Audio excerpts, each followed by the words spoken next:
للرجالی، رجال رجل کی جمع ہے، مرد کو کہتے ہیں۔ للرجالی، مردوں کے لیے، نصیب، حصہ ہے۔ للرجالی نصیب، مردوں کا حصہ ہے، مما، اس میں سے جو، ترکا، چھوڑ جائیں، الوالدان، والدین، مما ترک الوالدان، جو والدین بطور ترکہ چھوڑ جائیں، والاقربون، اور قریبی رشتہ دار وہ چھوڑ جائیں، تب بطور ترکہ، اور قریبی رشتہ دار بطور ترکہ چھوڑ جائیں تو اس میں مردوں کا بھی حصہ ہے۔ وللنساء، اور عورتوں کا بھی حصہ ہے، نصیب، حصہ ہے، مما، اس میں جو، ترکا، چھوڑ جائیں، الوالدان، والدین، والاقربون، اور قریبی رشتہ دار۔ للرجال نصیب مما ترک الوالدان والاقربون، قریبی رشتہ دار اور والدین ترکہ میں جو چھوڑ جائیں تو مرد کا بھی حصہ ہے اس میں۔ اور وللنساء نصیب مما ترک الوالدان والاقربون، اور قریبی رشتہ دار اور والدین جو چھوڑ جائیں عورت کا بھی اس میں حصہ ہے۔ مما، اس میں سے، قل، کہ کم ہو، منہ، اس میں سے، او کثر، یا زیادہ، مما قل منہ او کثر، چاہے وہ تھوڑا ہو چاہے وہ زیادہ ہو۔ نصیبا مفروضا، اور یہ جو حصہ ہے یہ مقرر شدہ ہے، تقسیم کیا گیا ہے، نصیبا مفروضا، اور یہ جو حصہ ہے یہ مقرر شدہ ہے۔ پچھلی آیات میں ہم پڑھ چکے ہیں کہ اسلام عورت کو اس کے جو اصل حقوق ہیں وہ دلا رہا ہے، اور جو تحفظ ہے وہ دلا رہا ہے۔ نکاح کے موقع پر ایک حق اسلام دیتا ہے عورت کو، اس کا تذکرہ کل کے سبق میں ہوا، وہ حق مہر کی صورت میں ہے۔ اب یہاں پر اس آیت میں بھی اللہ رب العزت عورت کا ایک حق جو معاشرے نے سلب کر لیا تھا، دنیا نے اس کو دینا بند کر دیا تھا، اللہ رب العزت اس کا بیان فرما رہے ہیں، اور وہ ہے وراثت۔ زمانہ جاہلیت میں وراثت کے اندر عموماً عورت کا کوئی حصہ نہیں ہوتا تھا، عرب میں تو تھا ہی نہیں۔ عربوں کا تصور یہ تھا وراثت اس کا حق ہے جو جنگیں لڑ سکے، تلوار اٹھا سکے، جو مال غنیمت جمع کر سکے، وراثت اس کا حق ہے۔ دنیا کے بقیہ مذاہب بھی قریب قریب ایسے ہی چل رہے تھے، عورت محروم تھی وراثت سے، جبکہ اللہ رب العزت کے اصول اور قانون میں عورت کا حصہ تھا، لیکن دنیا نے دینا چھوڑ دیا تھا۔ اللہ رب العزت نے عورت کو پھر اس کا حق دلایا، عورت کو اللہ تعالیٰ نے، اور اس کا تذکرہ اس آیت میں ہے۔ ضمناً یہاں ایک بات عرض کرتا چلوں، دنیا آج خواتین کے حقوق پر بڑی باتیں کر رہی ہے، عورتیں بھی نکل رہی ہیں، ہم اپنے حق لے کر رہیں گے، لیکن جو عورت کا اصل حق ہے نا، اس پہ دنیا بات نہیں کرتی۔ عورت کا اصل حق کیا ہے؟ اسے شادی کے معاملے میں جو اسلام نے اختیار دیا، اس کو حق مہر کے معاملے میں اسلام نے جو اختیار دیا، اس کو گھریلو معاملات میں اسلام نے جو اختیار دیا، اس کو اولاد کے بارے میں کئی دفعہ فیصلوں کا اسلام نے جو اختیار دیا، اسے حق مہر کی صورت میں اور اس کو وراثت کی صورت میں اسلام نے جو اختیار دیا، یہ عورت کے اصل حق ہیں۔ لیکن اب عورت جن حقوق کی بات کر رہی ہے نا، وہ حقوق وہ ہیں جو اسلام نے اس کو نہیں دی ہے، اور نہ ہی اس کے لیے مناسب اور شایان شان ہے۔ مثلا عورت کہتی ہے کہ میں مردوں کے مساوی ہونا چاہتی ہوں، میں مردوں کے مساوی ہونا چاہتی ہوں۔ یہ شیطان نے اس کو پٹی پڑھائی، اور یہ شیطان تھے انسانی شکل میں۔ انہوں نے عورت کو یہ پٹی پڑھائی کہ بھئی جب انسان ہونے میں دونوں برابر ہیں تو پھر مساوات ہونی چاہیے، جو حق مردوں کو حاصل ہیں وہ حق عورت کو بھی ملنے چاہیے۔ چنانچہ عورت کہتی ہے سیاست میرا حق ہے، سیاست میرا حق ہے۔ عورت کہتی ہے کہ ہر جگہ ملازمت میرا حق ہے۔ اچھا، جب وہ یہ حق لینے کی کوشش کرتی ہے نا، چلو شیطان نے اس کا ساتھ دیا، کچھ آوارہ لوگ وہ بھی شامل ہو گئے، جی عورت باہر نکلے، ہمارا ہی فائدہ ہے اس کے اندر۔ لیکن جو عورت کی اصل ذمہ داریاں تھیں نا، وہ تو جوں کی توں اس کے ساتھ ہے۔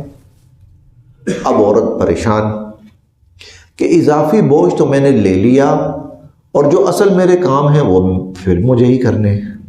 اب عورت پریشان، کیوں پریشان؟ کہ اللہ کے احکامات سے اس نے روگردانی کی، اللہ کے احکامات سے اس نے روگردانی کی۔ عورت کو ضرورت نہیں تھی کہ وہ سیاسی معاملات میں ملوث ہو، عورت کو ضرورت نہیں تھی کہ وہ معاشی بوجھ اپنے ذمہ لے۔ اسلام نے نہیں ڈالا تھا نا، اللہ تعالیٰ نے نہیں ڈالا اس پر۔ وہ کہتی نہیں، میں نے یہ بوجھ لینا ہے۔ اس نے یہ بوجھ اٹھانے کی کوشش کی، اور اب یہ بوجھ اس سے نہیں اٹھایا جا رہا، یہ بوجھ اس سے ناقابل تلافی نقصان ہوا۔ گورباچوف رشین صدر، اس نے کہا تھا کہ ہم نے عورت کو باہر نکالا تھا، اور یہ سوچ کر نکالا تھا کہ اس سے ہماری معاشی حالت بڑی بہتر ہو جائے گی، ہم سٹرونگ ہو جائیں گے، اکنامکلی ہم بڑے سٹرونگ ہو جائیں گے۔ کہتا ہے ٹھیک ہے، ہمیں کچھ نہ کچھ معاشی فائدہ تو حاصل ہوا، لیکن اس کے بڑے بھیانک نقصانات سامنے آئے۔ کہتے ہیں اب ہم عورت سے کہتے ہیں کہ تو واپس گھر جا، تو اب عورت واپس گھر جانے کو تیار نہیں ہے، اور جو نقصانات ہیں وہ کئی گنا بڑھ چکے۔ وہ کہتا میں یہی کہتا ہوں، خدا را عورت جب گھر میں تھی نا تو اس کو اس حالت پر واپس لے آؤ، اس حالت پر۔ تو اسلام عورت کو وہ حق دیتا ہے جو اس کی شخصیت کے مناسب ہیں، جو اس کے وجود کے مناسب ہیں۔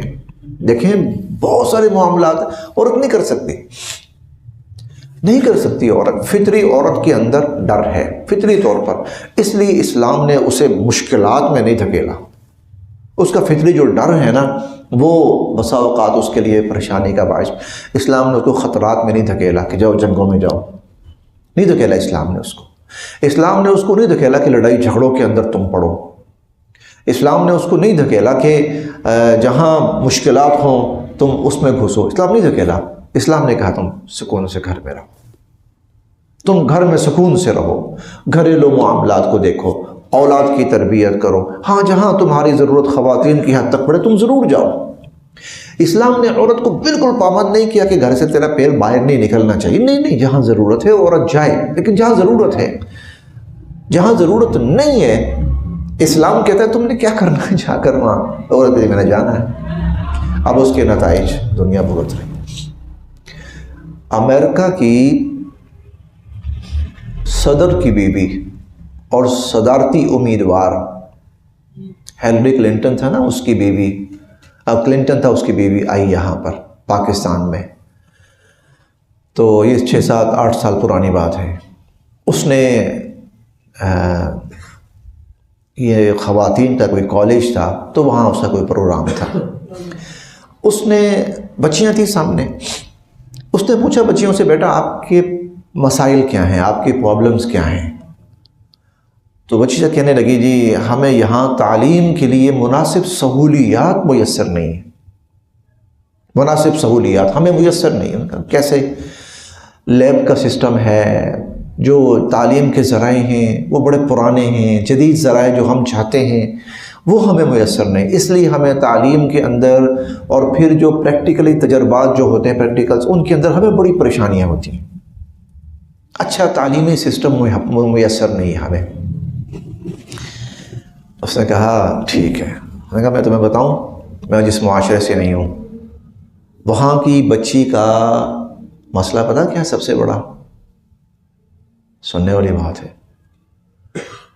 یہ کوئی مولوی صاحب مسجد کے ممبر پر بیٹھ کے بات نہیں کر رہے، یہ صدر کی بیوی اور صدارتی امیدوار وہ کہہ رہی ہے. کہہ رہی میں آپ کو بتاؤں وہاں کی بچی کا، نوجوان لڑکی کا مسئلہ کیا ہے؟ وہ انسیکیور ہو چکی ہے، وہ غیر محفوظ ہو چکی ہے، کوئی اس کی حفاظت کی ذمہ داری لینے کو تیار نہیں ہے. تم تو خوش قسمت ہو. باپ کہتا ہے میرے ہوتے ہوئے مجال ہے میری بیٹی کی طرف کوئی آنکھ تو اٹھا کے دیکھے. بھائی کہتا مر جاؤں گا میں، آنکھیں نکال دوں گا جس نے دیکھا. خاوند لڑ پڑتا ہے، بیٹے لڑ پڑتے ہیں، ماں ہے ہماری، خبردار نگاہیں پرے کرو، یہ کرو وہ کرو. تم تو بڑے خوش نصیب ہو. ہمارے معاشرے کی بچی جب باہر نکلتی ہے، نہ اس کی تحفظ کے لیے باپ کھڑا ہے، نہ بھائی کھڑا ہے، نہ خاوند ہے، نہ بیٹا ہے. اب یہ کیا ہے؟ فطرت سے بغاوت، اللہ سے بغاوت. چنانچہ اسلام چاہتا ہے عورت محفوظ ہو، سیکیور ہو اور اس کے جو بنیادی ضروریات ہیں وہ اس کو میسر ہوں. خاوند کو پابند کیا، خرچہ اٹھا اس کا. خاوند کو پابند کیا، اس کا خرچہ اٹھا، نخرے بھی اٹھا. ہاں جی، یہ میں اصولی بات کر رہا ہوں. خاوند کو پابند کیا، اس کا خرچہ اٹھا. آسائشات، میں آسائشات کی بات کر رہا ہوں. عورت نا، فطرت ہے عورت کی، وہ زیب و زینت چاہتی ہے، وہ خوبصورتی چاہتی ہے، فطرت ہے عورت کی. خاوند کو پابند کیا گیا کہ وہ اس کی اس فطری ضرورت کو پورا کرے. عورت چاہتی ہے کہ میں اچھا لباس، میک اپ، یہ چیزیں کروں جائز حدود کے اندر، جائز حدود. اس لیے ہم سورہ النور میں پڑھیں گے، سورہ النور میں ہم وہاں پڑھیں گے. عورتوں کی جتنی زیب و زینت ہوتی ہے نا، وہ یہ کوشش کریں کہ غلط جگہ پر اس کا اظہار نہ ہو. غلط جگہ پہ اظہار نہ ہونے کا مطلب کیا ہے؟ ہونی چاہیے. اللہ نے حلال کیا عورت کے لیے سونا، مرد کے لیے حلال نہیں کیا عورت سونا. اللہ تعالیٰ نے عورت کے لیے حلال کیا ہے، زیب و زینت ہے. عورت کا لباس دیکھیں، زیب و زینت ہے. تو اسلام نے عورت کو نا، جو اس کی فطری ضروریات ہیں وہ مہیا کی، اور جو فطری حصار اس کو چاہیے اسلام نے وہ مہیا کیا. گھر میں بیٹھ، خاوند کام نہیں کرتا، جا کے کورٹ میں جا، جج سے کہو کان پکڑے، کان سے پکڑے اس کو کام پہ لگائے. یہ کیوں کام نہیں کرتا جی؟ اور مرتے دم تک عورت کو کوئی خرچہ نہیں، اسلام نے کوئی خرچہ نہیں رکھا عورت کے اوپر. بلکہ ایک موقع پر، میں نام نہیں لیتا اس صحابیہ کا، فتح مکہ کے بعد انہوں نے حضور علیہ الصلوۃ والسلام سے یا فتح مکہ کے دن پوچھا، اللہ کے نبی میرا خاوند جو ہے وہ خرچہ نہیں دیتا، مجھے کنجوسی کرتا ہے، میں بڑی پریشانی میں مبتلا ہو جاتی ہوں. کیا میں اپنے خاوند کے جیب سے اس کو بتائے بغیر پیسہ نکال سکتی ہوں؟ اس کو پتہ نہ چلے. دیتا نہیں ہے وہ. آپ نے فرمایا جتنی تیری ضرورت ہے نا، اگر وہ نہیں پوری کرتا مالی ضرورت، تو ایک قسم کا، یہ لفظ میں کہہ رہا ہوں، ایک قسم کا تو چوری بھی کر سکتی ہے اپنے خاوند سے مال. کیوں نہیں دیتا وہ؟ اس کا فرض ہے، اس کی ذمہ داری ہے کہ وہ تجھے دے. وہ نہیں دے رہا تو اس کے مال میں سے بغیر اس کے پوچھ. اگر واقعتاً وہ نہیں دے رہا اور تیری ضرورت پوری نہیں کر رہا جو ضرورت ہے، تو یہاں تک ذمہ داری ہے بھائی تمہاری، پورا کرو. مرد کو ذمہ دار بنایا ہے عورت کے اوپر. عورت کو دلایا ہر جگہ ہے، عورت سے لیا کسی جگہ بھی نہیں. ہاں دلایا ہر جگہ ہے. نکاح کے موقع پر دلایا، خاوند اکاؤنٹ کھلوا بھائی، اچھی خاصی اماؤنٹ دے. بہت عمر رضی اللہ عنہ کے زمانے میں نا، ایک آپ دیکھ رہے تھے کہ لوگ بڑے لمبے چوڑے حق مہر باندھنے شروع ہو گئے. اب اس بات کو سمجھیے گا، حضرت عمر کے زمانے میں لمبے چوڑے حق مہر باندھنے شروع ہو گئے. حالانکہ جو پہلے تھا وہی اتنا زیادہ تھا کہ ہم تو آج اس پر بھی نہیں آ رہے. 500 درہم، 600 درہم، 1000 درہم، یہ 7-8 لاکھ 9 لاکھ پاکستانی بنتا ہے، یہ معمول تھا.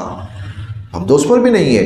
لوگوں نے اور زیادہ بڑھا چڑھا کر دینے شروع کر دیے، کیونکہ اسلام پھیلا اور مختلف اقوام اندر آئیں اسلام میں. ان کے اندر ذرا زیادہ تصور تھا تو انہوں نے زیادہ دینا، مسلمانوں نے زیادہ دینا شروع کر دیا۔ حضرت عمر رضی اللہ عنہ ایک دن کھڑے ہوئے، کہنے لگے کہ یہ ٹھیک نہیں ہو رہا، یہ غلط ہو رہا ہے، ہمیں اس کے اوپر تھوڑا سا کنٹرول کرنا چاہیے، یہ جو زیادتی ہے نا اس کو کم کرنا چاہیے۔ ایک عورت کھڑی ہو گئی، اللہ جب دے رہا ہے عمر کون ہوتا ہے روکنے والا؟ ایوتین اللہ ویمنعنا عمر، اللہ ہمیں دیتا ہے عمر روکتا ہے۔ حضرت عمر نے فرمایا کیا مطلب؟ اللہ دیتا ہے عمر روکتا ہے؟ کہا اللہ فرماتے ہیں اگر تم نے اپنی بیویوں میں سے کسی کو قنطار دیا ہو، سونے چاندی کا ڈھیر دیا ہو، تو اللہ تو کہہ رہا ہے دیا ہے تو ٹھیک ہے، دیا ہے، واپس نہیں لے سکتے، تو اللہ تو دینے کی بات کر رہا ہے، اور عمر کہہ رہا ہے کہ نہ دو۔ حضرت عمر چپ کر گئے، پھر کہنے لگے اس وقت نے ٹھیک کہا ہے، جب اللہ نے کہا ہے نہ دے سکتے ہو تو میں کون ہوتا ہوں روکنے والا؟ یعنی اتنا دیا، اتنا اسلام یہاں تک ڈھیروں دیا ہے، لاکھوں دیا، کروڑوں دیا، اربوں دیا ہے، سونے چاندی سے لاد دیا ہے، ٹھیک ہے جائز ہے، دے سکتے ہو، دیا۔ جواب میں کچھ لیا؟ نہیں لیا، کچھ بھی نہیں لیا۔ عورت کو یہ نہیں کہا کہ ٹھیک ہے تو نے فلاں موقع پہ لیا تھا اب یہاں دے۔ وراثت ہوئی، خاوند فوت ہوا، عورت کا حصہ، باپ فوت ہوا، عورت کا حصہ، بھائی فوت ہوا، عورت کا حصہ۔ گو بھائی کی صورت میں وہ کچھ احکامات مزید ہیں۔ بیٹا فوت ہوا، عورت کا حصہ، ہر موقع پہ دیا۔ پھر خاوند اب بھائی اس کا خرچہ دے، فلاں موقع پہ دے، فلاں موقع پہ دے، فلاں موقع پہ دے، فلاں موقع پر دے، بیمار ہے دے، اس نے ماں باپ کے گھر جانا ہے دے، اس نے کسی بہن کے گھر جانا ہے دے، ہر موقع پر دے۔ کمال ہے بھائی، بیٹھے بیٹھائے عورت پیسہ آ ہی جا رہا ہے، لے نہیں رہا اسلام، کسی موقع پر بھی لے نہیں رہا اسلام، عورت کو صرف دے رہا ہے۔ اسلام اسے کہتے ہیں، اسلام اسے کہتے ہیں۔ موجودہ معاشرہ کیا کہتا ہے یا دنیا کفر کیا کہتی ہے؟ نہیں، عورت سے لے، عورت ہمیں کما کے دے۔ اور چونکہ عورت جو ہے اللہ معاف کرے بسا اوقات محنت مشقت والے کام نہیں کر سکتی نا، اور کمانے کی ذمہ داری اس پر پڑ جائے تو وہ پھر عزت بیچنے پہ آ جاتی ہے۔ اور دنیا کفر میں یہ ٹرینڈ اتنا بڑا کہ انہوں نے اس کو باقاعدہ ایک قانونی شکل دے دی۔ اب سیکس ورکر جو ہیں وہ ایک معاشرتی حصہ ہیں، ٹھیک ہے، بزنس ہے ان کا۔ جی کیا بزنس ہے جی؟ اپنی عزت بیچنا۔ دیکھیں اسلام دیکھیں اور کفر دیکھیں، لاکھوں عورتیں، شاید کروڑوں اب کہہ سکتے ہیں، اپنی عزت بیچنے پہ مجبور ہو گئی۔ بخوشی نہیں، مجبوری ہے بھائی، کمانے کی ذمہ داری ہمارے کندھے پر ہے، نہیں ملتی جاب، نہیں ہم کر سکتے، کیا کریں؟ پھر یہی کریں گے۔ اسلام نے دیا للرجال نصیب مما ترک الوالدان والاقربون، مردوں کے لیے حصہ ہے اس میں سے جو والدین چھوڑ جائیں اور قریبی رشتہ دار، وللنساء، اور عورتوں کے لیے نصیب حصہ ہے، مما اس میں سے جو ترک الوالدان، والدین چھوڑ جائیں، والاقربون اور قریبی لوگ چھوڑ جائیں، مما قل منہ او کثر، چاہے تھوڑا ہو چاہے زیادہ ہو، حصہ ہے ان کا، اور نصیبا مفروضہ، اور یہ حصہ مقرر شدہ ہے۔ اور آگے آ رہا ہے، کل کے سبق میں انشاءاللہ اس کی ہم کچھ تفصیل پڑھیں گے۔ یہاں میں ایک واقعہ بیان کرتا چلوں، پہلے بھی سنا آپ نے موقع کی مناسبت سے۔ عطاء الحق قاسمی بڑا معروف نام ہے پاکستان کا، بہت بڑے ادیب گزرے ہیں پاکستان کے۔ تو وہ کہتے ہیں میں کہیں بیرون ملک تھا تو واپس آنے لگا تو میں نے سوچا کہ اپنی وائف کے لیے نا، بیوی کے لیے کوئی 2-4 تحفے تحائف لے جاؤں، چلیں اس کا حق ہے اور وہ پوچھے گی بھی۔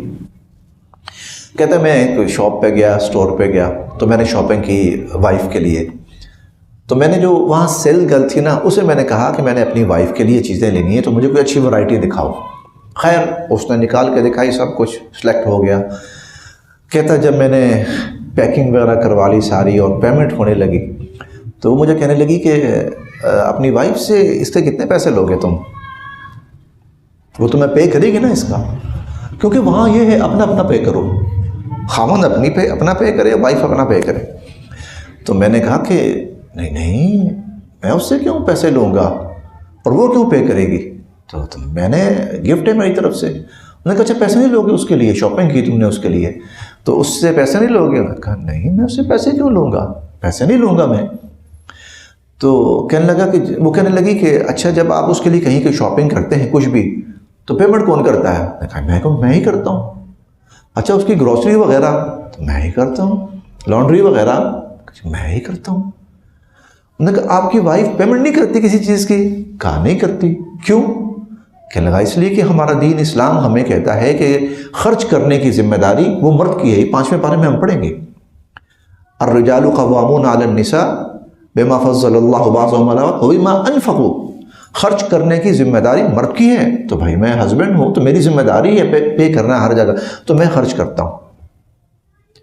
کہتی آپ کہیں اس سے پیسے نہیں لیتے کہ میں تمہارے لیے یہ چیز لے کے آیا ہوں, یہ لے کے آیا ہوں؟ کہتا نہیں میں کیوں اس سے پیسے لوں گا, یہ میری ذمہ داری. اس نے پتہ کیا کہا؟ اس نے کہا پلیز مجھے بھی اپنی وائف بنا لیں. جی یہ اسلام ہے. ہم جو اصل شکل دکھائیں نا اسلام کی دنیا کو نا, وہ بڑی خوبصورت ہے, وہ بڑی پیاری ہے, وہ بڑی خوبصورت ہے, اگر اس کو پوری ریئلٹی کے ساتھ دکھایا جائے, بتایا جائے.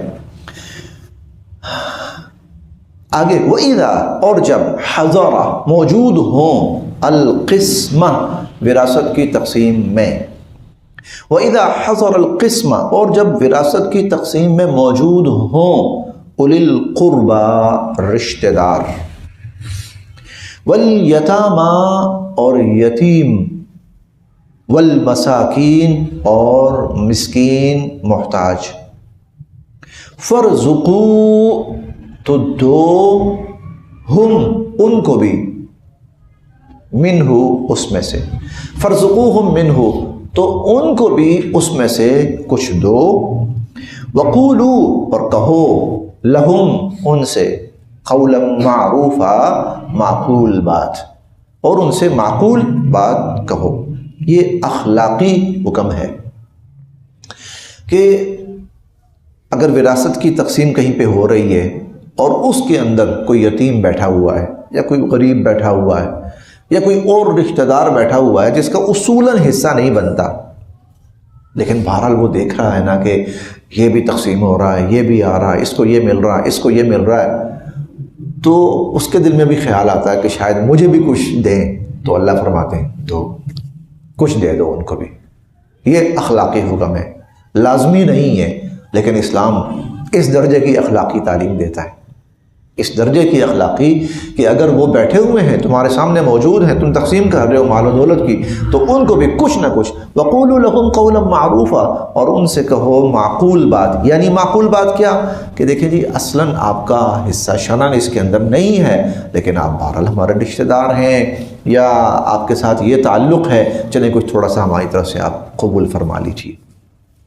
وَلْيَخْشَى, اور ڈرنا چاہیے, اور ڈرنا چاہیے الذین, ان لوگوں کو.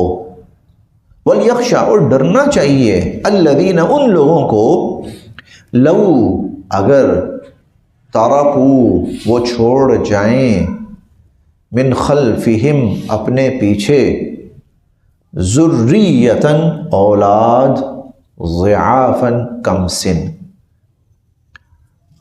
لو ترکوا من خلفہم ذریۃً ضعافاً, اگر وہ اپنے پیچھے کم سن اولاد چھوڑ جائیں, خافوا علیہم, تو ان کے بارے میں کتنے فکر مند ہوں گے. یہ یتیموں کے حوالے سے خاص طور پر کہ بھائی اگر کوئی یتیم کا ذمہ دار بن گیا ہے نا, سرپرست بن گیا ہے, اسے چاہیے شفقت کرے, اسے چاہیے لحاظ کرے, خیال کرے, احساس, اور یہ سوچ کر احساس کرے کہ اگر میں مر جاتا اور میری اولاد پیچھے اس حالت میں ہوتی تو میں کیا سوچتا اس کے لیے, اور میں کیا چاہتا اس کے لیے, میں کتنا فکر مند ہوتا. تو مجھے جتنا فکر مند اپنی اولاد کے لیے ہونا چاہیے تھا, میں اتنا ہی ان کے لیے ہوں. وَلْيَخْشَى, ڈرنا چاہیے, الَّذِينَ, ان لوگوں کو, لَوْ تَرَكُوا مِنْ خَلْفِهِمْ, کہ اگر وہ چھوڑ جاتے اپنے پیچھے, ذُرِّيَّةً ضِعَافًا, کم سن اولاد, خَافُوا عَلَيْهِمْ, تو کتنا فکر مند ہوتے ان پر, کتنے پریشان ہوتے ان پر. فَلْيَتَّقُوا اللَّهَ, بس ان کو چاہیے کہ وہ اللہ سے ڈرے, انہیں چاہیے کہ وہ اللہ سے ڈریں. وَلْيَقُولُوا, اور کہیں, قَوْلًا سَدِيدًا, بالکل صحیح اور درست بات. بسا اوقات اور نہیں تو زبانی کلامی یتیموں کو تانے دیے جاتے, کیا چھوڑ کے گیا تمہارا باپ؟ ہم احسان کر رہے ہیں، ہم یہ کر رہے ہیں۔ وَلْيَقُولُوا قَوْلًا سَدِيدًا، ان سے اچھی بات کرو، بھلی بات کرو، نیکی کی بات کرو، خیر کی بات کرو، بھلائی کی بات کرو۔ اِنَّا، بے شک، الَّذِينَ، جو لوگ، یأکلون، کھاتے ہیں، اموال الیتامی، یتیموں کے مال، ظلماً، ناحق، جو لوگ ناحق یتیموں کا مال کھاتے ہیں، انما، تو بے شک، یأکلون، وہ بھر رہے ہیں، فی بطونہم، اپنے پیٹوں میں، نارا، جہنم کی آگ، وہ اپنے پیٹوں میں جہنم کی آگ بھر رہے ہیں۔ وَسَيَصْلَوْنَ، اور عن قریب وہ داخل ہوں گے، سعیرا، جہنم کی بھڑکتی ہوئی آگ میں، عن قریب وہ جہنم کی بھڑکتی ہوئی آگ میں داخل ہوں گے۔ بس یہاں تک۔ کل کے سبق میں ہم نے پڑھا تھا للرجال نصیب مما ترک الوالدان وللنساء نصیب مما ترک الوالدان والاقربون مما قل منه او کثر، کہ جب کوئی شخص فوت ہو جاتا ہے تو اس کی وراثت کے اندر مردوں کا بھی حق ہے اور عورتوں کا بھی حق ہے، عورتوں کو بھی حصہ ملے گا اور مردوں کو بھی حصہ ملے گا۔ اور آخری جملہ تھا نصیبا مفروضا، اور یہ جو حصے ہیں یہ اللہ تعالیٰ کی طرف سے مقرر شدہ ہیں، ان کی تفصیل یعنی اللہ تعالیٰ کی طرف سے بیان کردہ ہے۔ آج کا جو سبق ہے اس میں اب اللہ تعالیٰ وہ تفاصیل بیان فرما رہے ہیں۔ کچھ تفاصیل یہاں پر ہیں، لیکن زیادہ تر اس کی پھر جو مزید تفصیل ہے وہ نبی کریم صلی اللہ علیہ وسلم نے احادیث مبارکہ میں اس کی تفصیل کرتے ہوئے اور تشریح کرتے ہوئے بیان فرمائی۔ اصولی طور پر چند باتیں پہلے سمجھ لیجئے، پھر انشاءاللہ اس کے بعد ترجمہ ہی رہ جائے گا تقریباً پیچھے۔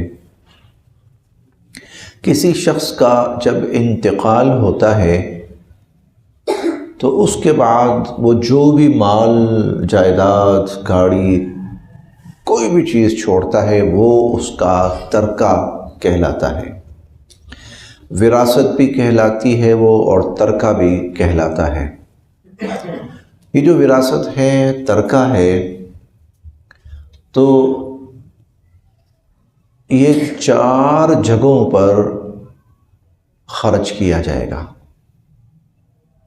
4 جگہوں پر خرچ کیا جائے گا۔ سب سے پہلے جو فوت ہوا ہے اس کی تجہیز و تکفین، کفن دفن اس کا۔ اگر کوئی غسل دینے آیا، اس نے پیسے لیے، یا غسل پہ جو خرچہ آیا وہ اس کے ترکے میں سے نکالا جائے گا۔ کفن اگر خریدا گیا تو وہ اس کے ترکے میں سے نکالا جائے گا۔ اس کی جو قبر ہے بنائی گئی، اس پر جو خرچہ آیا وہ وہاں سے لیا جائے گا، ترکہ میں سے۔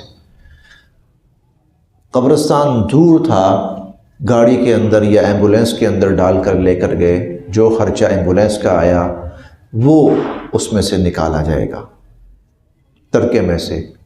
لیکن اس میں یہ آپشن ضرور ہے، اگر کوئی کہتا ہے نہیں میں اپنی طرف سے کرتا ہوں بطور ایک تعلق کے یا نیکی کے، تو وہ بھی کر سکتا ہے۔ لیکن اگر کوئی نہ کرے تو وہ میت کے ترکے میں سے یہ چیزیں نکالی جائیں گی۔ اس کے بعد جو خرچہ ہے نا، قطعاً وہ میت کے ترکے میں سے نہیں نکالا جائے گا۔ وہ کون سا ہوتا ہے؟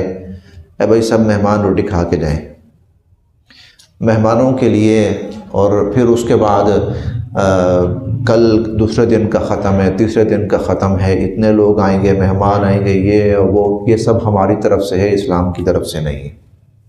کوئی کھانا وانا اسلام کی طرف سے نہیں ہے۔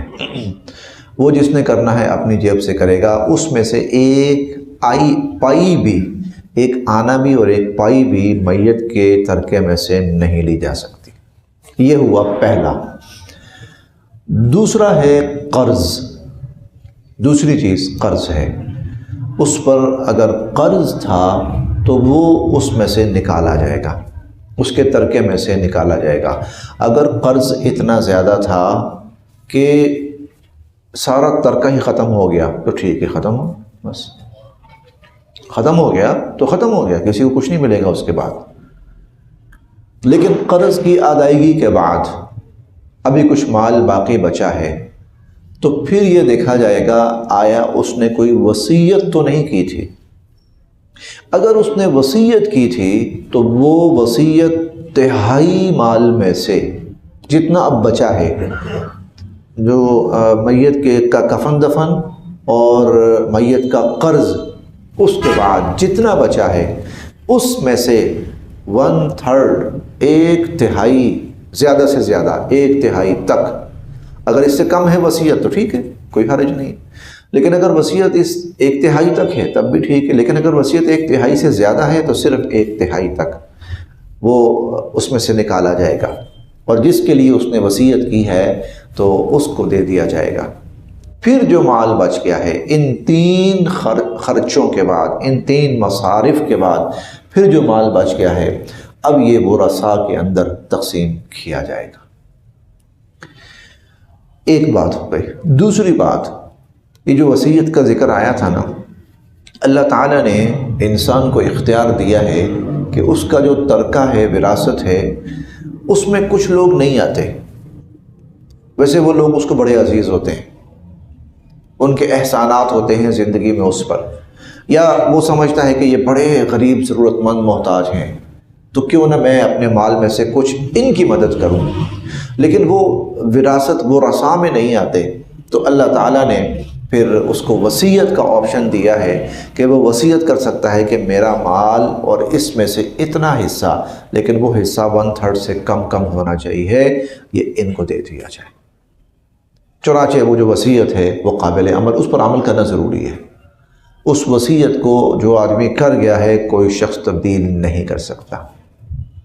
فمن بدلہ بعد ما سمعہ، دوسرے پارے میں ہم پڑھ کے آئے تھے، فمن بدلہ بعد ما سمعہ فانما اثمہ علی الذین یبدلون، اگر کسی نے وصیت تبدیل کر دی تو اس کا گناہ تبدیل کرنے والے کے سر کے اوپر ہوگا، اور یہ گناہ ہوگا کسی کا حق تلف کرنے کا گناہ، جس کا حساب اس کو آخرت میں دینا پڑے گا۔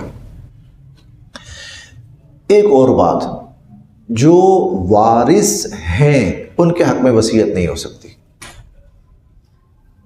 اس کے جو ورثاء شرعاً بن رہے ہیں نا، ان میں سے کسی کے حق میں وصیت نہیں ہو سکتی، بلکہ وصیت صرف ان لوگوں کا حق ہے کہ جو وارث نہیں بن پا رہے، جو وارث نہیں۔ مثال کے طور پر میں ایک مثال عرض کرتا ہوں، ایک شخص نے شادی کی تھی، کسی موقع پر غلطی ہو گئی، وہ اپنی بیوی کو طلاق دے بیٹھا، رشتہ ختم ہو گیا، رشتہ ختم ہو گیا۔ اب اس بیوی کا اس کے ساتھ کوئی تعلق نہیں، نہ اس کا کوئی جسمانی تعلق ہے، نہ اس کا کوئی مالی تعلق ہے، کوئی کسی قسم کا تعلق نہیں اب اس کا، لیکن وہ دیکھتا ہے کہ یہ عورت اس کے بعد بڑی مسائل اور پریشانیوں میں مبتلا ہو گئی، اور اس کی بیوی رہی عرصہ دراز، یہ سوچتا ہے کہ چلو میں کچھ اس کے لیے کر جاؤں، چلو وصیت کر سکتا ہے، 1/3 میں وصیت۔ اچھا، وصیت ہو گئی، وارث مقرر ہیں، ان کے حق میں وصیت نہیں ہو سکتی، وارث تبدیل نہیں کیے جا سکتے، وہ من جانب اللہ ہیں۔ یہ ہم پڑھیں گے فریضۃ من اللہ، یہ جتنے حصے مقرر ہوئے ہیں، وارث مقرر ہوئے ہیں، یہ اللہ کی طرف سے۔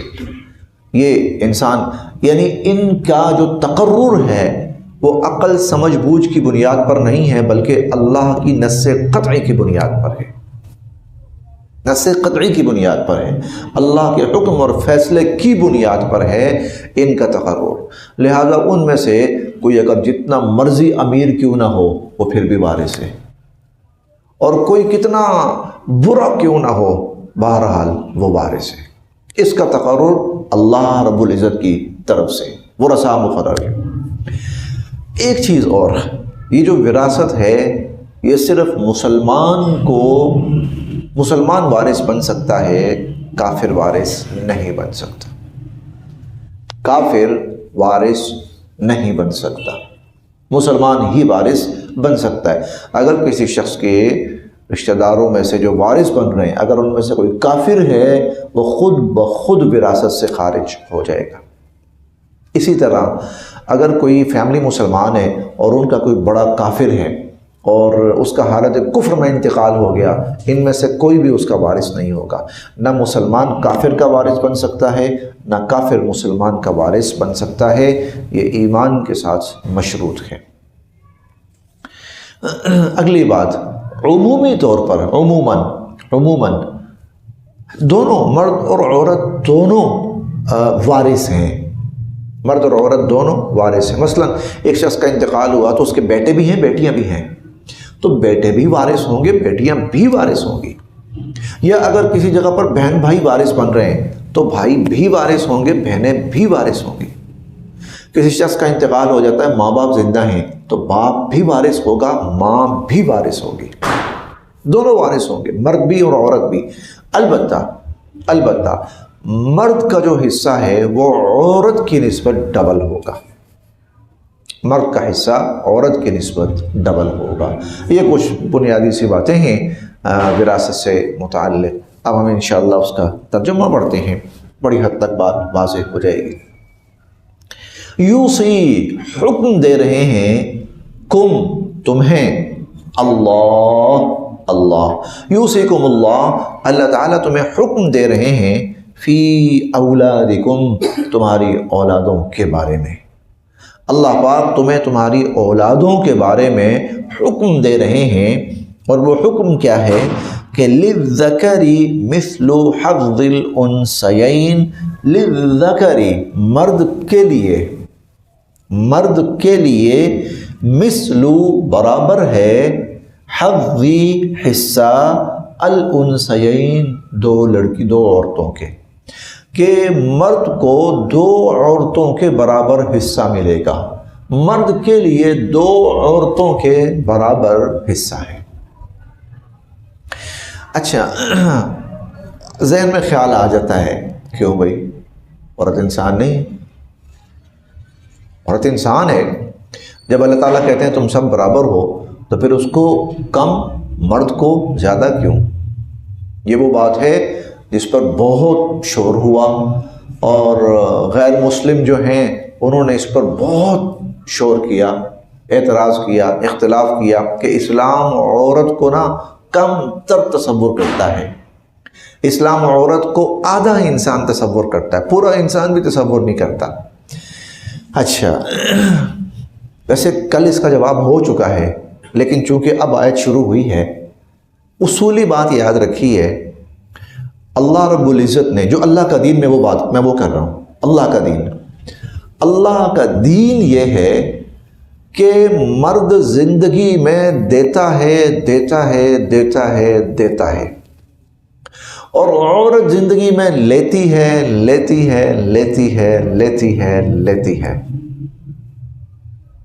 یہ ایک اصولی بات ہے اسلام کے نقطہ نظر سے، مرد دیتا ہے، عورت لیتی ہے۔ اسی لیے چونکہ مرد نے ہر جگہ دینا ہی دینا ہے، اسلام نے یہاں پر آ کر تھوڑا سا بیلنس کرنے کی کوشش کی ہے، تھوڑا سا، لیکن یہاں پر بھی مرد کا حصہ پھر بھی کم ہے عورت کی نسبت۔ مثلا مرد کا نکاح ہوتا ہے، عورت کا بھی نکاح ہوتا ہے، مرد حق مار دیتا ہے، عورت حق مار لیتی ہے۔ شادی چل پڑی آگے، خرچہ ہے، مرد دیتا ہے، عورت لیتی ہے۔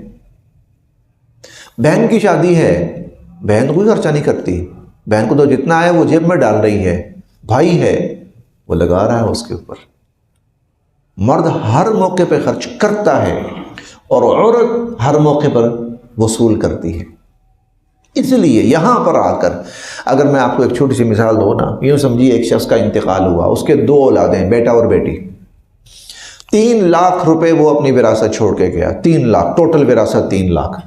تو وراثت کے اسلامی قانون کے مطابق لڑکی کو 1 لاکھ ملے گا، لڑکے کو 2 لاکھ ملیں گے۔ تھوڑا سا ذہن کھٹکتا ہے، غلط ہے یہ، ٹھیک نہیں ہے، اسے کیوں کم؟ اولادیں ہیں نا، دونوں اولادیں ہیں، تو فرق کیوں پھر؟ اچھا، اسلام کو سامنے رکھ کے چلیے، تھوڑا سا آگے چلیے۔ کل کو شادی ہوتی ہے دونوں کی، مرد کے پاس 2 لاکھ ہے، عورت کے پاس 1 لاکھ ہے۔ شادی ہوتی ہے، شادی میں مرد 50,000 روپے حق مہر دیتا ہے بیوی کو، اس کے پاس لے گیا 1.5 لاکھ، اور بیوی جو بہن تھی اس کی شادی ہوئی ہے، وہ 50,000 روپے حق مہر لے رہی ہے، اس کے پاس 1.5 لاکھ ہو گیا، مرد کے پاس بھی 1.5 لاکھ، عورت کے پاس، یعنی پہلے قدم پر ہی وہ جو فرق تھا وہ بیلنس ہو گیا۔ اس کے بعد کیا ہے؟ اس کے بعد یہ ہے کہ اب مرد نے اپنی بیوی کو خرچہ دینا ہے، اس غریب کے پاس رہ گیا 1 لاکھ، اور عورت نے اپنے خامن سے خرچ لینا ہے، اس کے پاس ہو گیا 2 لاکھ۔ اب یہاں پر بندہ سوچتا ہے کہ پھر عورت کو یہ جو وراثت میں 1 لاکھ مل رہا ہے، یہ کیوں مل رہا ہے بھائی؟ یہ نہیں ملنا چاہیے۔ کیوں؟ بھائی ہر جگہ اس نے لینا ہی لینا، اور مرد بیچارہ ہر جگہ دیتا ہی رہے، دیتا ہی جائے۔ اب عورت پوری زندگی لیتی رہے گی، اور مرد جو ہے وہ پوری زندگی دیتا ہی رہے گا، اس غریب کے پلے تو کچھ بھی نہ رہا۔ تو وہ جو 1 لاکھ عورت کو ملا ہے وہ بھی مرد کو ملنا چاہیے، لیکن اسلام کہتا نہیں، تم مرد ہو، ٹھیک ہے، محنت کرو، کوشش کرو، کماؤ، کوئی بات نہیں، دو اس کو۔ لہٰذا یہاں آ کے پتہ چلتا ہے کہ اللہ رب العزت کی ذات کتنی عالم اور حکیم ذات ہے، کہ صرف ایک پہلو نہیں اللہ نے سامنے رکھا۔ ابھی ہم پڑھیں گے یہ جو اللہ نے ورثاء مقرر کیے ہیں نا، لا تدرونا، تم نہیں جانتے، ایہم اقرب لکم نفعا، تمہارے لیے کون زیادہ نفع بخش ہے، تم نہیں جانتے، یہ تو اللہ جانتے۔ چلیں جی، یوصیکم اللہ، اللہ تمہیں حکم دیتے ہیں، فی اولادکم، تمہاری اولادوں کے بارے میں، للذکر مثل حظ الانثیین، یہ وہ صورت ہے کہ والدین میں سے کسی کا انتقال ہوا، اب کیا ہے؟ للذکر مثل حظ الانثیین، تو جو لڑکے ہیں ان کو لڑکیوں کے مقابلے میں دگنا ملے گا، یعنی بیٹے بھی ہیں بیٹیاں بھی ہیں، تو ٹوٹل جو وراثت ہے یا ان کا جتنا بھی حصہ بن رہا ہے اس میں لڑکوں کا حصہ لڑکیوں کی نسبت ڈبل ہوگا۔ فَإِن، پس اگر، کننا، ہوں، نساء، لڑکیاں ہی لڑکیاں ہوں، فوق اثنتین، اور 2 سے زائد ہوں، اس کے ورثاء میں لڑکیاں ہی لڑکیاں تھیں، لڑکے نہیں تھے۔ فَإِن كُنَّ نِسَاءً، پس اگر وہ لڑکیاں ہی لڑکیاں ہوں، فوق اثنتین، 2 سے زیادہ ہوں، فَلَهُنَّ، تو ان کے لیے، ان سب کے لیے، ثلثا، 2/3 ہے، ما ترکا، جو مرنے والا چھوڑ گیا، مرنے والا جو ترکہ چھوڑ گیا ہے اس کا 2/3 اب ان بہنوں کے لیے ہے، اور 1/3 جو رہ گیا پھر باقی ورثاء بھی ہیں، وَإِن، اور اگر، کانت، ہو، واحدہ، ایک لڑکی، اور اگر ایک ہی لڑکی ہو، فَلَهَا، تو اس کو ملے گا، النصف، ساری وراثت کا نصف، آدھا، اور جو باقی نصف ہے وہ پھر بقیہ ورثاء کے اندر تقسیم ہوگا۔ اچھا، یہ وہ شکل تھی، والدین میں سے کوئی فوت ہوا تو اولاد کو کیا ملے گا؟ لڑکے لڑکیاں ہوں تو لڑکوں کو ڈبل ملے گا لڑکیوں کی نسبت، اور اگر صرف 2 لڑکیاں ہوں یا 2 سے زائد ہوں تو ان کو 2 ثلث ملیں گے، اور اگر صرف 1 لڑکی ہو تو اس کو نصف ملے گا، اور باقی جو ہوں گے ان کو بھی نصف ملے گا۔ ولی اب دوسری شکل آ گئی، دوسری شکل یہ ہے کہ والدین میں سے کوئی فوت نہیں ہوا بلکہ اولاد میں سے کوئی فوت ہوا، تو ماں باپ کو کیا ملے گا؟ ولی ابویہ، اور والدین کے لیے، لکل واحد، ہر ایک کے لیے، منہما، ان دونوں میں سے، السدس، چھٹا حصہ ہے۔ والدین میں سے اگر اولاد میں سے کوئی فوت ہوا ہے تو اس کی وراثت میں سے والدین کو چھٹا حصہ ملے گا، مما، اس میں سے جو ترکا، مرنے والا چھوڑ کر مرا، ان، اگر، کانا، ہو، لہو، اس کی، ولد، اولاد، اگر مرنے والے کی اولاد بھی ہے اور والدین بھی ہیں تو والدین کو چھٹا حصہ ملے گا۔ فَإِن، پس اگر، لم یکن، نہ ہو، لہو، اس کی، ولد، اولاد، اور اگر اس کی اولاد نہ ہو، وورثہ، اور اس کے وارث ہیں، ابواہ، اس کے والدین، اور صرف والدین وارث ہیں، فَلِأُمِّهِ تو اس کی والدہ کو ملے گا الثُّلُثُ 1/3 اور باقی 2/3 ملیں گے اس کے والد کو۔ تو اس کی والدہ کو 1/3 اور باقی 2/3 والد کو۔ فَإِن پس اگر کانا ہوں لہو اس کے اخوا بھائی، پس اگر مرنے والا اس کے بھائی بھی ہوں، پچھلی صورت یہ تھی کہ صرف والدین وارث ہیں، اب یہ ہے کہ بھائی بھی ہیں، فَلِأُمِّهِ تو اس کی والدہ کو السدس 6واں حصہ ملے گا، اس کی والدہ کو 6واں حصہ ملے گا، من بعد وصیت وصیت کے، وصیت کی ادائیگی کے بعد، یوصی جو وصیت کر گیا تھا، بہا اس بارے میں۔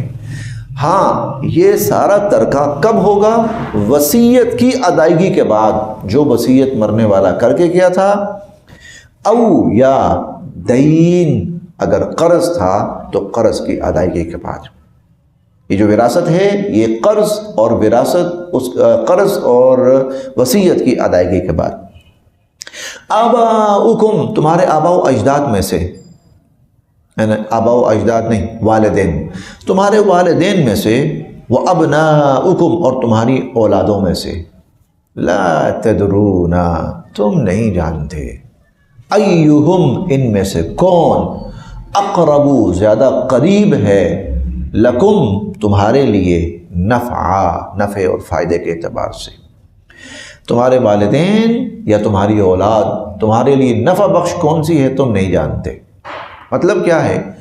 دیکھیں ایک سوچ یہ آتی ہے، ایک شخص کا انتقال ہوا ہے، اس کے والدین بھی ہیں، اس کی اولاد بھی ہے، عموماً یہ ہے کہ والدین بڑی عمر کے ہوں گے، یار یہ انہوں نے عمر گزار لی ہے، ان کو کیا آپ ضرورت ہے، ان کا کس لیے حصہ، ان کا کس لیے، یہ تو گزار لیے، انہوں نے جو گزارنے تھے کھا لیا پی لیا، بوڑھے انہوں نے تو مرنا ہے، اب دنیا سے جانا ہے، تو ان کا کیوں حصہ؟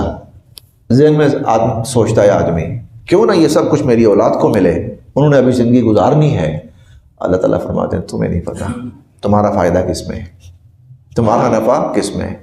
اس کا ایک مطلب، ایک مفہوم یہ بھی ہو سکتا ہے، دیکھو کل انہوں نے اپنا سارا کچھ تم پہ لگایا تھا، آج تمہارا وقت ہے تم ان پہ لگاؤ، کل جو کچھ ان کا تھا تمہارے لیے تھا، ٹھیک ہے، آج جو کچھ تمہارا ہے اس میں ان کا بھی حصہ ہونا چاہیے۔ فریضتاً اور یہ مقرر شدہ ہے، من اللہ اللہ تعالیٰ کی طرف سے، فریضتاً من اللہ یہ اللہ تعالیٰ کی طرف سے مقرر شدہ ہے، ان اللہ بے شک اللہ تعالیٰ کانا ہے علیماً جاننے والے، حکیمہ حکمت والے۔ بس یہ آج یہیں تک، پھر دیکھتے ہیں جی، یوصیکم اللہ فی اولادکم، اللہ تعالیٰ تمہیں حکم دیتے ہیں تمہاری اولادوں کے بارے میں، للذکر مثل حظ الانثیین۔ دیکھیں اللہ تعالیٰ نے یہ جو وراثت کا قانون رکھا ہے نا، اس سے کیا ہوا، انسان کے اندر اس سے محنت اور کوشش کا جذبہ پیدا ہوا۔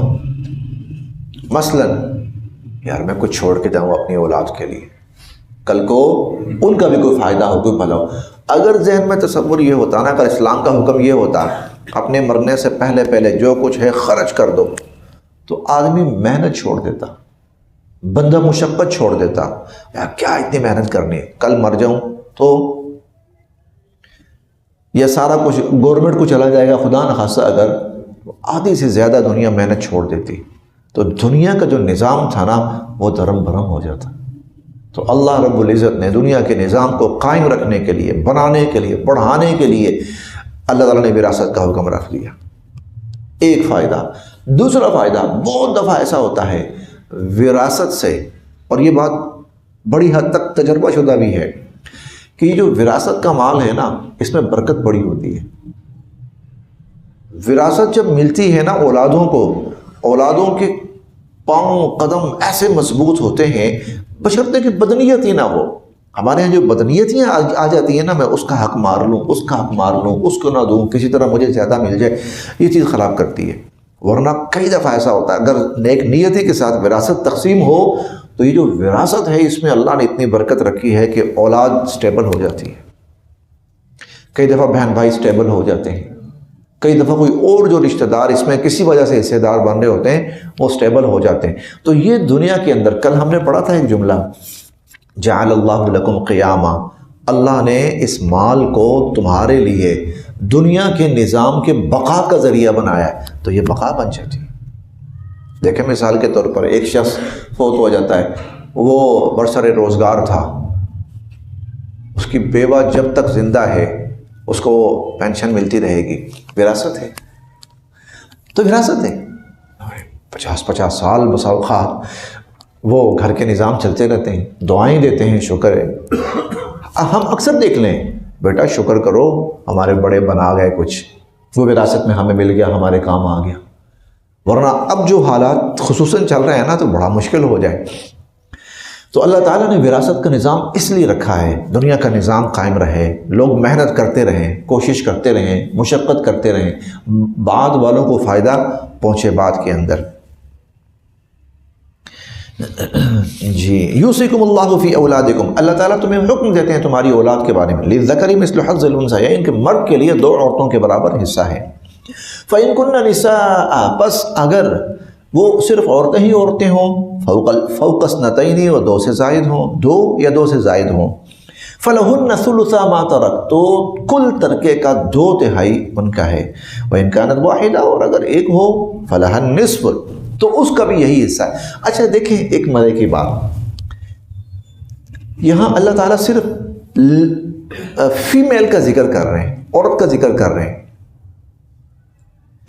اگر بہنیں ہوں، عورتیں ہوں اور 2 ہوں یا 2 سے زیادہ ہوں تو ان کو 2/3 ملے گا. اچھا بھائی اللہ تعالیٰ یہ بھی تو کہہ سکتے تھے لڑکے ہوں، 2 ہوں، 2 سے زیادہ ہوں تو ان کو ٹوٹل کا 2/3 ملے گا. اللہ یہ بھی تو کہہ سکتے تھے، عورت کا ذکر کیوں کیا؟ پھر آگے فرمایا وَإِن كَانَتْ وَاحِدَةً، اور اگر ایک بہن ہوئی تو اس کو نصف ملے گا. اچھا بھائی اگر ایک بھائی ہو ملے گا اس کو بھی نصف ہی، اکیلا بھائی ہے اس کو نصف ہی ملے گا. آگے چلیں کہ اگر فَإِن لَمْ يَكُنْ لَهُ وَلَدٌ، اولاد نہ ہو اور اس کے والدین ہی وارث ہوں تو اس کی والدہ کو 1/3 ملے گا. تو بھائی باپ کا ذکر تو ہے ہی نہیں ہے، 2/3 اس کو بھی تو ملنا ہے نا، تو باپ کا ذکر کیوں نہیں ہے؟ اور آگے ہے اگر بھائی ہوں تو اس کی والدہ کو 1/6 ملے گا، والد کا ذکر تو ہے ہی نہیں ہے. یہ ہر جگہ اللہ وراثت میں صرف عورت کا ذکر کر رہے ہیں. یہ کتنی عجیب بات ہے. اس کی وجہ کیا ہے؟ اس کی وجہ یہ ہے اے عرب تم جاہل تھے کہ تم نے اس عورت کو وراثت سے محروم رکھا، حالانکہ ہر جگہ اس کا حصہ ہے. اور مرد کا حصہ جہاں سے شروع کیا نا وہ عورتوں کی نسبت سے شروع کیا. بھائی 2 عورتوں کو ملے گا، جتنا 2 عورتوں کو ملے گا نا مرد تیرا حصہ اتنا ہے، جو 2 کو ملے گا عورتوں کو ملے گا تیرا اس نسبت سے ہے. تو وہاں بھی نسبت عورت کی رکھی، کیوں؟ تم نے محروم کیے رکھا، حالانکہ اس کا حق تو پہلے ہے، اس کا حق تو ہر جگہ پر. اس لیے ہر مثال عورت کی دی اللہ تعالیٰ نے، مرد کی مثال نہیں دی بھی ہے تو بہت کم. وَإِن كَانَتْ وَاحِدَةً، اور اگر ایک بہن ہوئی فَلَهَا النِّصْفُ، تو اس کو آدھا ملے گا. وَلِأَبَوَيْهِ، اور والدین کے لیے، یعنی اولاد فوت ہو گئی تو والدین کو کیا ملے گا؟ وَلِأَبَوَيْهِ، اور والدین کے لیے لِكُلِّ وَاحِدٍ مِّنْهُمَا، ان میں سے ہر ایک کو السُّدُسُ 6 حصہ ملے گا. مِمَّا تَرَكَ، ترکے کا. إِن كَانَ لَهُ وَلَدٌ، اگر ان کی اولاد تھی. فَإِن لَمْ يَكُنْ لَهُ وَلَدٌ، اگر ان کی اولاد نہ ہوئی. وَوَرِثَهُ أَبَوَاهُ، اور ان کے والدین ان کے وارث بنے. فَلِأُمِّهِ الثُّلُثُ، تو اس کی والدہ کو ثلث ملے گا. فَإِن كَانَ لَهُ إِخْوَةٌ، اور اگر بہت سارے بھائی تھے، جو فوت ہوا اس کے بہت سارے بھائی تھے. فَلِأُمِّهِ السُّدُسُ، تو اس کی والدہ کو 6 حصہ ملے گا. مِن بَعْدِ وَصِيَّةٍ يُوصِي بِهَا أَوْ دَيْنٍ، وصیت اور قرض کی ادائیگی کے بعد. آباؤکم، تمہارے والدین، وابناؤکم، اور تمہاری اولاد. لا تدرون تم نہیں جانتے ایہم اقرب لکم نفعا تمہارے لیے کون زیادہ نفع بخش ہیں، فریضۃ من اللہ یہ اللہ کی طرف سے مقرر کردہ، ان اللہ کان علیما حکیما بے شک اللہ تعالیٰ سب کو جاننے والے حکمت والے۔ صدق اللہ العظیم۔ گزشتہ آیت میں ہم نے وراثت پڑھی تھی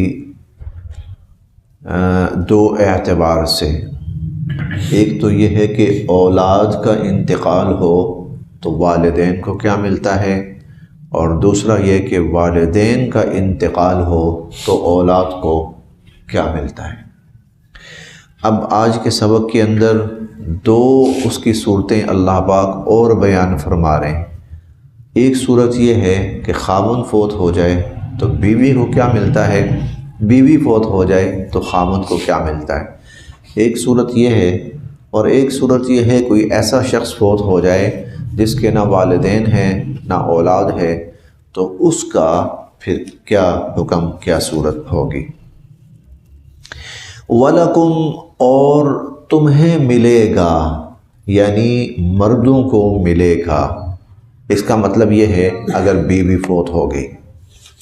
وَلَكُمْ اور تمہیں ملے گا نصف آدھا ماں جو تارکا چھوڑا ازواجکم تمہاری بیویوں نے، وَلَكُمْ نِصْفُ مَا تَرَكَ أَزْوَاجُكُمْ تمہیں اپنی بیویوں کا نصف ترکہ ملے گا،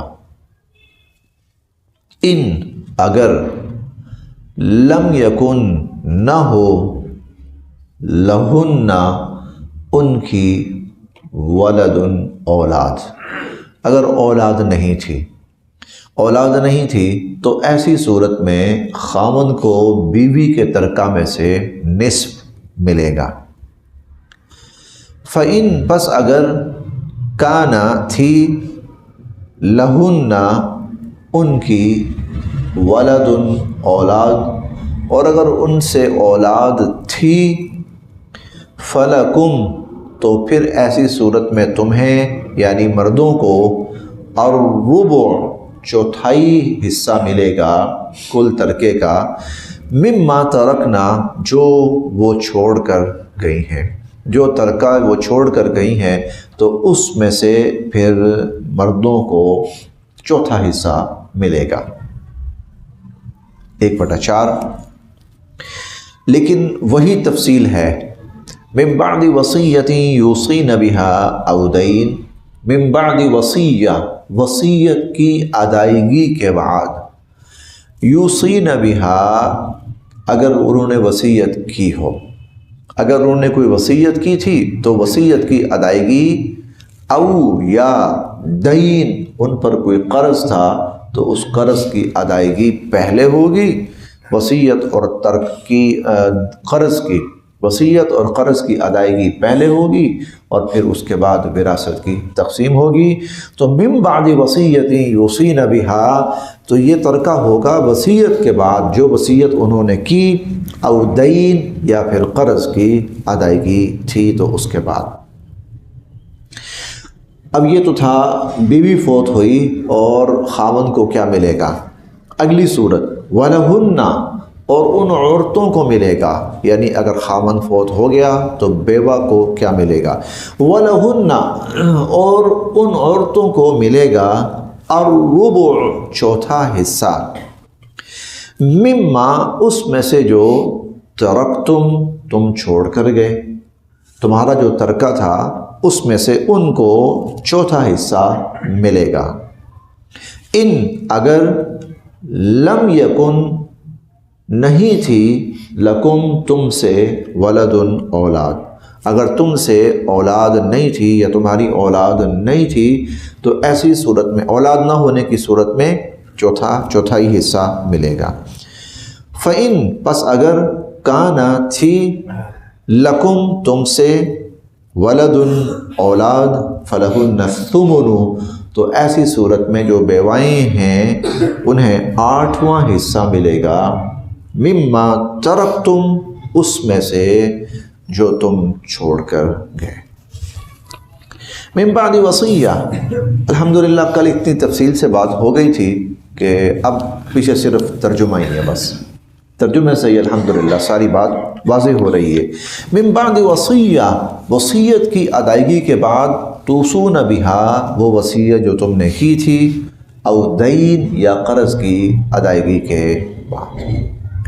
یہاں ایک چیز تھوڑی سی قابل توجہ ہے،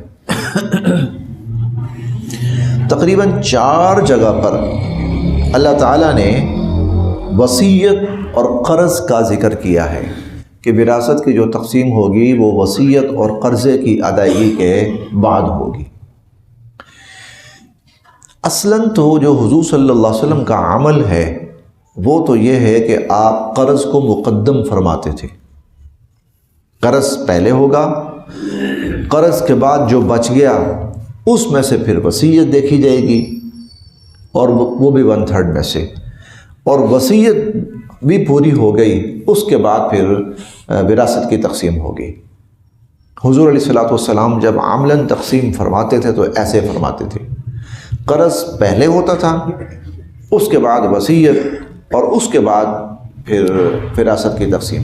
لیکن اللہ تعالیٰ نے یہ تقریباً 3 جگہوں پر یا 4 جگہوں پر جہاں بھی ذکر کیا ہے تو اللہ پاک نے وصیت کو مقدم کیا ہے، قرض کو مؤخر کیا ہے۔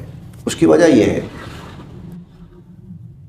قرض جو ہوتا ہے نا، ہر ایک کھڑا ہو جاتا ہے، ہر ایک کھڑا ہو جاتا ہے، بھائی ہمارا حق ہے دو، بلکہ اس کے بارے میں تو حضور صلی اللہ علیہ وسلم نماز جنازہ کے موقع پر بھی فرماتے تھے، ہاں بھائی قرض کا معاملہ کیا ہے، کہیں قرض مقروض تو نہیں گیا؟ یہ اگر مقروض ہے، ترکہ چھوڑا ہے، اس ترکے میں سے اس کا معاملہ ہو جائے گا کہ قرض لین دین پورا ہو جائے گا، جنازہ پڑھاتے تھے۔ اور اگر قرضہ چھوڑا ہے، پیچھے ترکہ نہیں چھوڑا، صرف قرضہ چھوڑا ہے، ادائیگی کی کوئی صورت نہیں، آپ فرماتے تھے جنازہ تم پڑھاؤ، میں نہیں پڑھاؤں گا۔ تو یعنی قرض حضور علیہ الصلوۃ والسلام اس کو اتنی اہمیت دیتے تھے تو وہ لوگوں کے ذہنوں میں تھا، لوگوں کے ذہنوں میں بھی تھا، مانگنے والا بھی آتا جی میرا پیسہ لیا اس نے واپس کریں، لیکن وصیت اکثر نظر انداز ہو جاتی ہے۔ وصیت کا پتہ ایک آدھ بندے کو ہوتا ہے، وصیت بہت کم ایسا ہوتا ہے کہ بندہ اوپن کرے اس کو، اس لیے وصیت جو ہے وہ نظر انداز ہو جاتی ہے۔ کئی دفعہ جو ورثاء ہوتے ہیں ان کی کوشش بھی ہوتی ہے کہ خواہ کی وصیت خواہ کا مال فلاں کو جا رہا ہے، قرض تو چلے مجبوری ہے نا، اس نے لیا ہے تو دے رہا ہے، جو لیا ہے دے رہا ہے، لیکن وصیت میں ایسا بھی ہوتا ہے کہ لیا تھوڑا ہے، یہ تو اپنی طرف سے دے رہا ہے، تو وہ ورثاء کبھی ایسا کرتے ہیں کہ اس میں ممکن ہے کہ ڈنڈی مارنے کی کوشش کریں، یہ بھی ممکن ہوتا ہے، اور یہ بھی ممکن ہوتا ہے کہ چونکہ تقاضا تو ہے نہیں کسی کی طرف سے، اس لیے ہو سکتا ہے وہ اگنور ہو جائے، تو اللہ پاک نے اس کو پہلے بیان فرمایا۔ لیکن عملاً جو ہے وہ قرض پہلے ہے، قرض کی ادائیگی، پھر اس کے بعد جو مال بچ گیا اس میں سے وصیت کی ادائیگی، پھر اس میں سے جو مال بچ گیا اس کے بعد وراثت تقسیم ہوگی۔ جی آگے، وَإِن، اور اگر، کانا تھا، رجل آدمی، یورثو، جس کی وراثت تقسیم کی جائے گی، جس کی وراثت بانٹی جائے گی، جس کی وراثت تقسیم کی جائے گی، اگر وہ ایسا شخص تھا، کلالہ، کہ وہ کلالہ تھا، کلالہ نہ اصول نہ فروع، نہ اصول اوپر کے رشتے، والد والدہ باپ دادا، یہ اصول، فروع نیچے کے رشتے، بیٹا بیٹی، یہ نیچے کے رشتے، تو اس کا نہ اصول تھے نہ فروع تھے، نہ ماں باپ تھے نہ اولاد تھی، ایسا شخص فوت ہو گیا، وراثت تھی اس کی، تو او یا امرأتن، یا وہ کلالہ جو تھی وہ عورت تھی، عورت فوت ہوئی، نہ ماں باپ ہیں نہ اس کی اولاد، مرد فوت ہوا یا عورت فوت ہوئی، کلالہ، وَلَهُ، اور اس کا، اخن، ایک بھائی تھا، او اختن، یا ایک بہن تھی، اس کا صرف ایک بھائی تھا یا ایک بہن تھی، فَلِكُلِّ وَاحِدٍ تو ہر ایک کے لیے منہما ان دونوں میں سے السدس چھٹا چھٹا حصہ ہوگا، تو ان کا چھٹا چھٹا حصہ ہوگا۔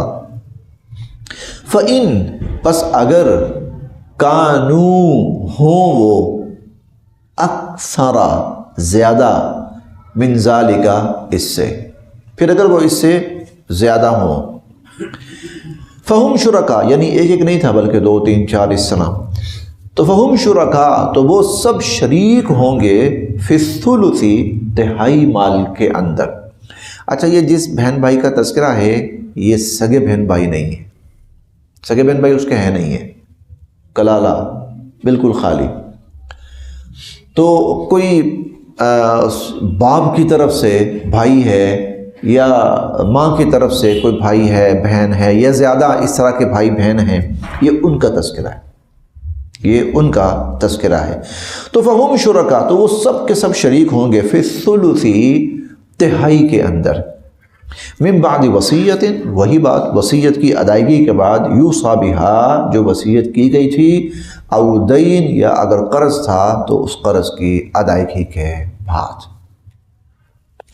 غیر مضار غیر نہ مضار نقصان پہنچایا جائے، غیر مضار اس سارے سلسلہ وراثت میں تقسیم وراثت میں کسی کو نقصان نہ پہنچایا جائے، غیر مضار اس میں کسی کو نقصان نہ پہنچائے۔ ایک نقصان کی صورت وہ ہے جو اللہ نے پیچھے بیان فرمائی، عورت کو نہیں دیا جاتا تھا، اس کو بالکل محروم، اور آج بھی ہے، آج بھی ہے، آج بھی بہت سارے ایسے طبقات ہیں اور معاشرے ہیں، یا تو بعض جگہ ایسی ہیں جہاں دیتے نہیں ہیں، اچھا بعض جگہ ایسی ہیں کہ ماحول ایسا کریٹ کیا ہوا ہے لوگوں نے ماحول ایسا کریٹ کیا ہوا ہے کہ پہلے سے ہی عورت کے ذہن میں ہوتا ہے کہ تو نے معافی کرنا ہے، تیرے پاس دوسری آپشن ہی کوئی نہیں۔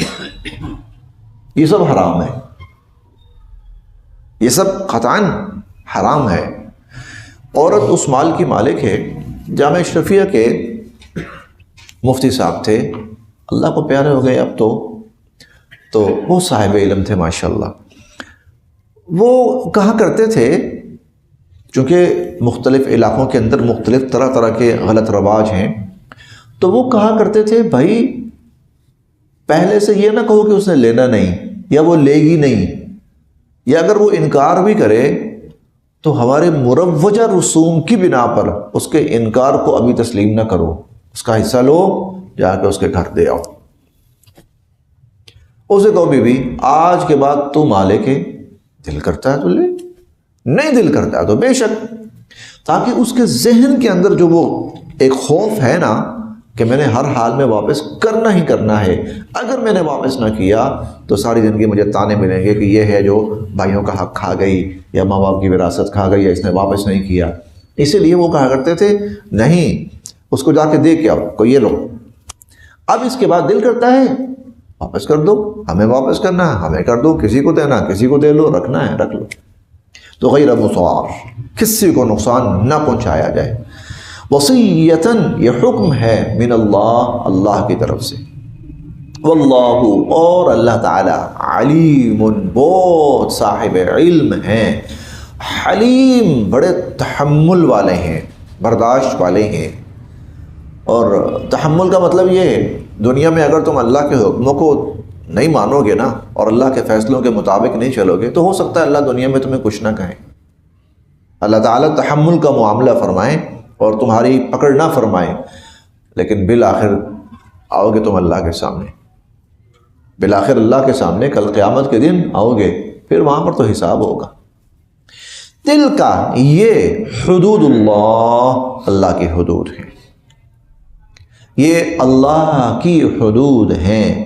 ومن اور جو یطع فرما برداری کرتا ہے، اطاعت کرتا ہے، تسلیم کرتا ہے اللہ کی ان حدود کو، ورسولہ اور اطاعت کرتا ہے اللہ کے رسول صلی اللہ علیہ وسلم کی، یا اللہ کے رسول کی حدود کو تسلیم کرتا ہے، یدخلہ اللہ اسے داخل فرمائیں گے جنات جنتوں میں تجری کے بہتی ہوں گی من تحتہا جن کے نیچے سے الانہار نہریں تجری من تحتی الانہار جن کے نیچے سے نہریں بہتی ہوں گی ان جنتوں میں اللہ ان کو داخل فرمائیں گے خالدین فیہا اور ان جنتوں میں وہ ہمیشہ ہمیشہ رہیں گے وذالک الفوز العظیم وذالک اور یہ ہے الفوز العظیم بہت بڑی کامیابی ومن اور جو یعصی نافرمانی کرے گا اللہ کی ورسولہ اور اس کے رسول صلی اللہ علیہ وسلم کی. اب یہاں پر جو اطاعت یا نافرمانی کا تذکرہ ہو رہا ہے نا، خصوصاً یہاں پر اس کا تعلق تقسیم وراثت سے ہے، احکام وراثت سے ہے، کیونکہ دنیا بڑی ڈنڈی مارتی ہے ان کے اندر، ان معاملات کے اندر بہت ڈنڈی مارنے کی کوشش کی جاتی ہے، ایک دوسرے کا حق غصب کرنے کی، ایک دوسرے کو نکالنے کی، ہاں کسی طرح کئی دفعہ قتل تک کر دیا جاتا ہے، اس کو قتل کر دو. اور بہت ساری رسمیں اس طرح کی بھی ہیں کہ جو ہماری جائیداد ہے، جو ہماری جائیداد کل کو ہماری بچیوں کی وراثت بن کر ہمارے خاندانوں سے باہر نہ چلی جائے، اس میں پتہ نہیں کیا کوئی ظلم کیے جاتے ہیں. یہاں خصوصاً جو اطاعت یا نافرمانی کا ذکر ہے تو وہ خاص طور پر، عمومی طور پر تو ہے ہی ہے، لیکن خصوصاً یہاں پر احکام وراثت سے متعلق ہے. تلک حدود اللہ، یہ اللہ کی حدود ہیں. ومن یطع اللہ اور جو فرما برداری کرے گا اللہ کی ورسولہ اور اس کے رسول صلی اللہ علیہ وسلم کی، یدخلہ جنات اللہ پاک اس کو جنتوں میں داخل فرمائیں گے، تجری من تحتها الانہار اور جن کے نیچے سے نہریں بہتی ہوں گی، خالدین فیہا تو وہ ہمیشہ ہمیشہ ان جنتوں میں رہیں گے. وذالک الفوز العظیم اور یہ بہت بڑی کامیابی ہے. ومن یعص اللہ اور جو نافرمانی کرے گا اللہ تعالیٰ کی، ورسولہ اور اس کے رسول صلی اللہ علیہ وسلم کی، ویتعدی اور تجاوز کرے گا، توڑے گا، حدودہ اللہ کی حدود کو، اللہ کی جو باؤنڈریز ہیں ان کو توڑے گا.